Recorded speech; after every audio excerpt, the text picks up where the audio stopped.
Welcome back. Now we start from the clash between India and China. Beijing says India invaded its territory in the Ladakh region and attacked Chinese personnel. This came after India claimed China's forces killed one Indian Army officer and two soldiers in Ladakh's Galwan Valley. Now, for more on this, we have with us Major General Ijaz India and China over their shared border at Ladakh took a violent turn.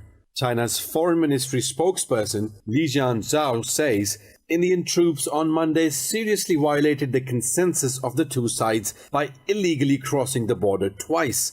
Zhao said the Indian army carried out provocative attacks on Chinese soldiers, resulting in serious physical clashes. He called on New Delhi not to take unilateral actions or stir up trouble. The Foreign Ministry spokesperson said China has lodged solemn complaint with the Indian side and urged it to strictly restrain its frontline troops from crossing the border. Meanwhile, in a statement, the Indian army said a violent face-off took place between the Indian and Chinese soldiers during the de-escalation process in the Galwan Valley. Now, for more on this, we have with us Major General Ijaz Awan. Thank you for talking to Indus. Now, Mr. Awan, how will this incident impact the relations between India and China? I do not see a larger military confrontation between India and China. It would remain curtailed to a border skirmish, or it would subside with the negotiation and dialogue, and it's not going to flare up into a bigger conflict. Because as I understand, there is a reason behind it, and India is being used by United States of America and the Western powers to contain China's economic influence, growing economic influence in the region and beyond. So in that context, on one hand, they want to exploit the vulnerability, or not vulnerability, a weakness in the South China Sea, because China depends a lot, and all its businesses and industrial hubs and everything was located and geared towards South China Sea. And now China has realized that sensitivity, and they embarked upon Road and Belt Initiative, and then, of course, in that the flagship is CPEC. So they want to keep this route open to access to the Arabian Sea and the Indian Ocean, so that if at all there is a conflict in the South China Sea, they have an alternative route for about a $5 trillion trade that remains open, because they have to feed over 1.2 billion population. Right, but Mr. Awan, India has also been violating the line of control with Pakistan as well. So what does India seek to achieve through this policy of provoking agitation over the borders?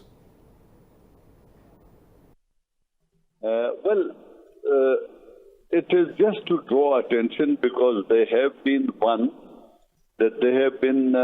humiliated on the Chinese border, and they cannot have any gains to sell it back to their people in India.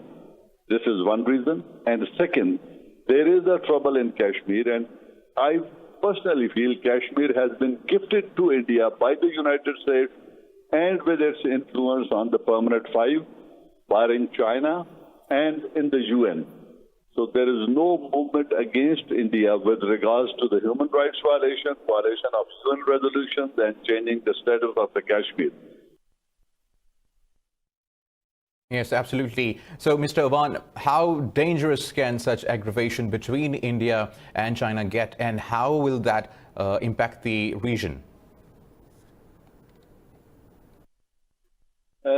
If it flares beyond this, if it flares up and if there is a larger confrontation, then of course three nuclear powers sharing a border, this region can be very, very dangerous for the world peace.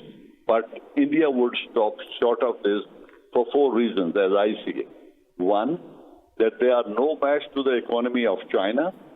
Militarily, they are weak, and they are no match to the military might of China. Third, they have 3,480 kilometers long border with China, where China can create a lot of difficulties for them, being logistically and militarily a superior side. So, and the internal situation of India is weak. In Kashmir, people of Indian-occupied Kashmir are against it, and then they have a large frontier or line of control and international border against Pakistan. So keeping these sensitivities in view, and to top it all, over $1.5 billion, $100 billion annual trade between India and China, India would not like to risk all this and take a trouble to a next level. Right, Major General retired Ijaz Zawan, thank you for being with us. Now, in the occupied Kashmir, Indian troops have martyred 3 more youths, raising the toll to 28 in this month so far. The civilians were martyred during a cordon and search operation in the Turkwan area of Shopian district. The occupied forces say the operation is still going on the area. This is the 4th incident of extrajudicial killing of innocent Kashmiris in district Shopian in less than 10 days. The occupied valley has been under New Delhi's crushing curfew and communications blackout for the past 313 days.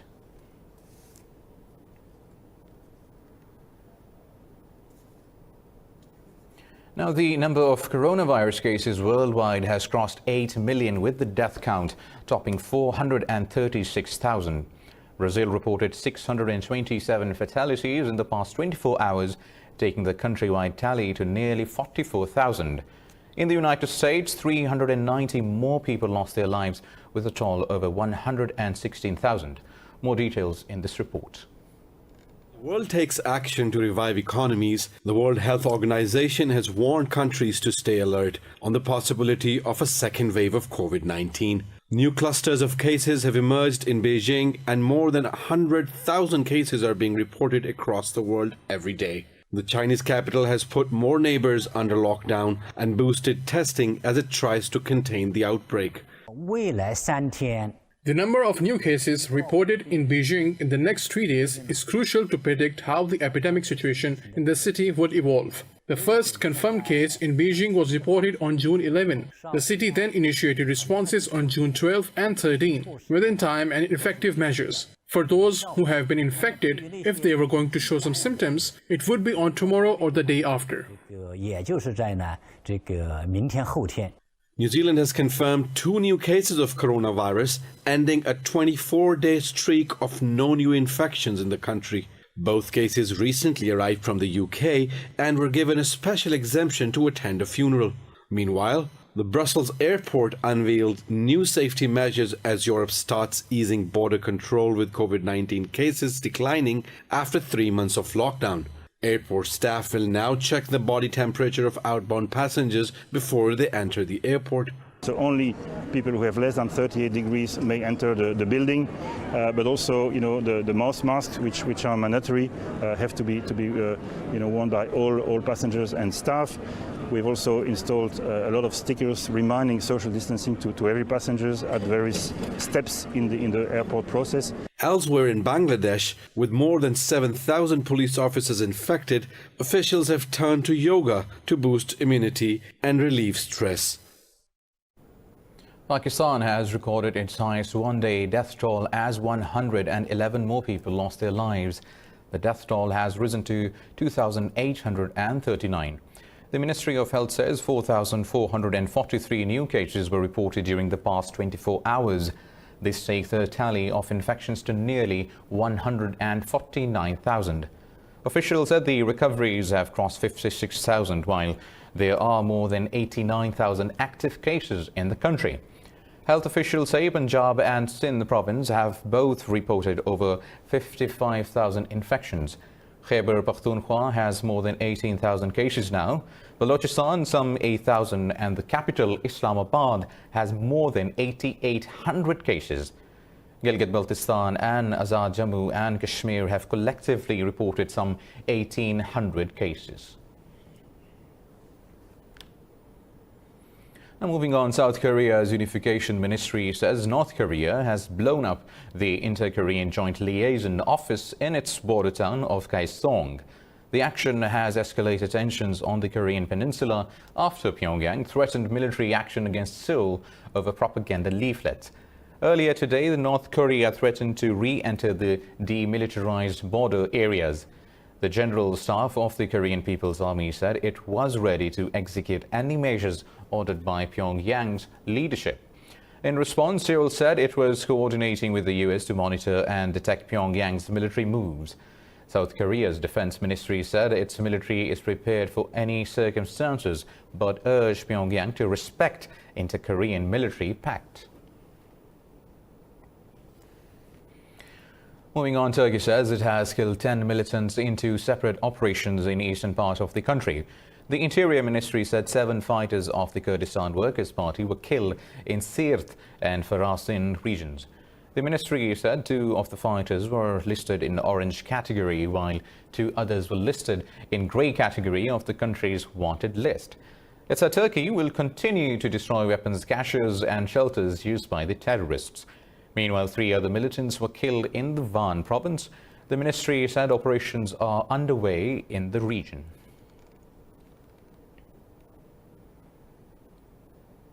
Meanwhile, the Iraqi military says 3 rockets landed near Baghdad International Airport.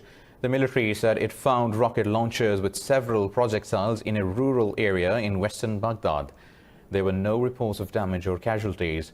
No group has claimed responsibility for the attack.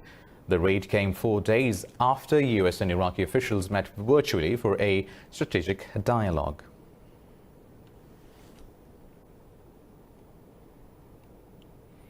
Now, Israel says its warplanes have targeted multiple locations on the Gaza Strip. The Israeli Defense Ministry says it struck Hamas underground infrastructure and military posts in retaliation to rocket fire. No casualties have been reported so far. It was the first time Hamas militants fired a rocket towards Israel since May 6. The raid came after Hamas senior official called for unity among Palestinians and resistance against Israeli annexation plans. Salah al-Bardawil said Palestinians' unity is the bedrock of national strength to avert the annexation.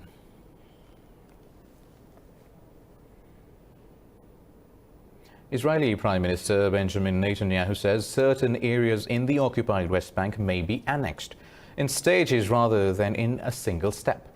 In a meeting with retired military officials, Netanyahu discussed the annexation plan of illegal settlements in the West Bank and the Jordan Valley. Netanyahu has expressed his desire to annex up to 30% of the West Bank. But Israeli Defense Minister Benny Gantz and Foreign Minister Gabi Ashkenazi reported are not in favor of the proposal. Netanyahu said the US asked him to get Gantz and Ashkenazi's approval for every step he would take to implement the plan. Netanyahu has announced to begin the controversial annexation plan from July 1st.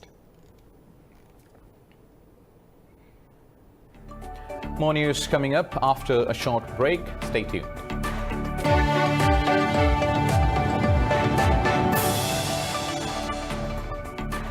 Welcome back. Now, moving on with the news stories. Brazil's President Jair Bolsonaro says the military will not betray the country's democracy.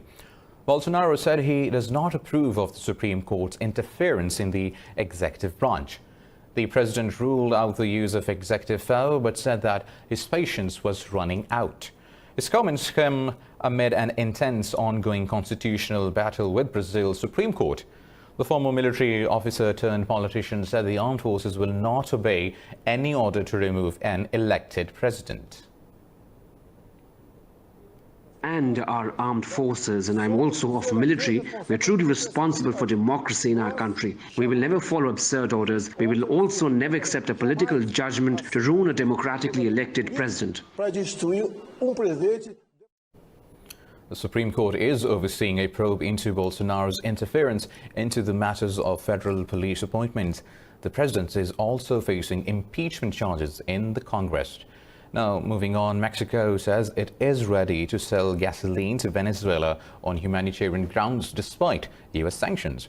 President Andrés Manuel López Obrador said he is yet to receive such a request from Caracas.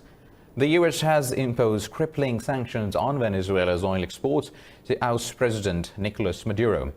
When asked about Washington's possible response, Obrador said, as an independent country, Mexico makes its own decisions. He said Mexico could also send gasoline to Venezuela under the right circumstances without taking sides in the dispute between Washington and Caracas. Tomamos nuestras propias decisiones. In the case, Venezuelan government makes a request to us, and if it was a humanitarian need, we would do it. Yes, we are free. Mexico is an independent and sovereign country. We make our own decisions and do not mess with the policies of others. A otros. The United Nations has verified over 25,000 grave violations against children in armed conflict in 2019. In an annual report on children and armed conflict, the UN said the number amounts to 70 violations per day. The report said the overall number of grave violations remained similar to the figure reported in 2018. It said more than half of the violations in 2019 were committed by non-state actors. Afghanistan was declared the deadliest country with over 10,000 children killed and maimed there, followed by Syria and Yemen. The UN also verified nearly 8,000 children, some as young as 6, as having been recruited and used. Rape and other forms of sexual violence continue to be vastly underreported, with 735 verified cases in 2019. The UK says it is deeply disappointed by Russia's verdict and sentence against a former US Marine convicted of spying for Washington. In a statement, Foreign Secretary Dominic Raab said Britain has serious reservations about the legal process. He said the UK will continue to provide consular support to Whelans and his family and the Russian authorities to respect his basic rights. The jail Paul Whelans holds US, British, Canadian and Irish passports. Earlier, the US also called for the immediate release of Whelans from Russia, expressing outrage on his conviction. This comes as Russia court sentenced Whelans to 16 years in prison for espionage. Russia has sent a protest note to Ukraine following what it has called another Russophobic action outside its embassy on June 12. Russia's foreign ministry said Kiev's actions show its unwillingness to ensure normal operation of diplomatic missions. Moscow said Russia and Ukraine are both signatories of the 1961 Vienna Convention on Diplomatic Relations, which must be respected. The ministry said a series of insulting Russophobic images were projected on the building of the Russian embassy with the consent of the authorities. It said Russia hopes that Ukraine will finally take due measures to prevent any insulting actions. In the United States, residents were forced to evacuate as a brush fire rapidly grew out of control near San Luis Obispo City. The California Department of Forestry and Fire Protection says the blaze near Avila Beach quickly spread to engulf 400 acres. It said the northeastern area is most threatened by the blaze, but residents in the adjoining areas have also been told to evacuate. There are no reports of deaths or injuries. The department said it is not yet clear what started the blaze.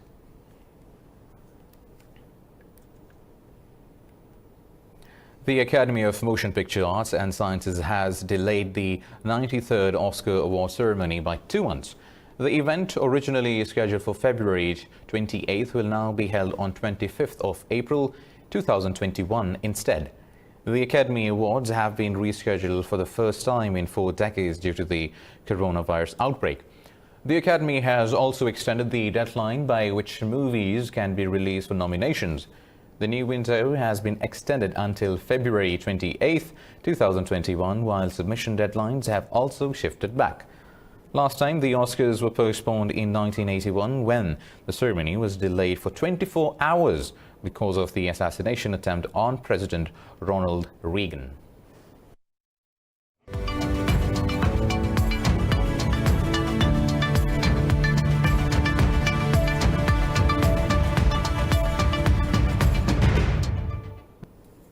Now, in the business stories, Latin American countries are enacting economic measures to tame the devastating effect of the novel coronavirus pandemic.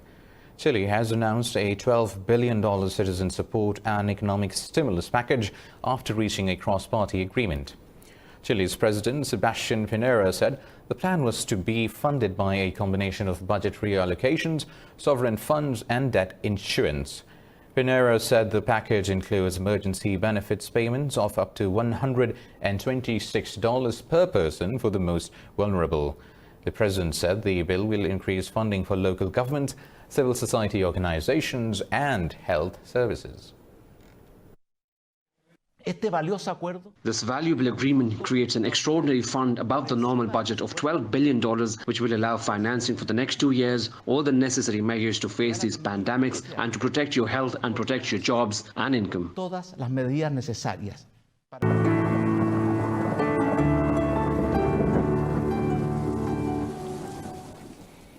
Now let's have a look at the world weather updates around the globe.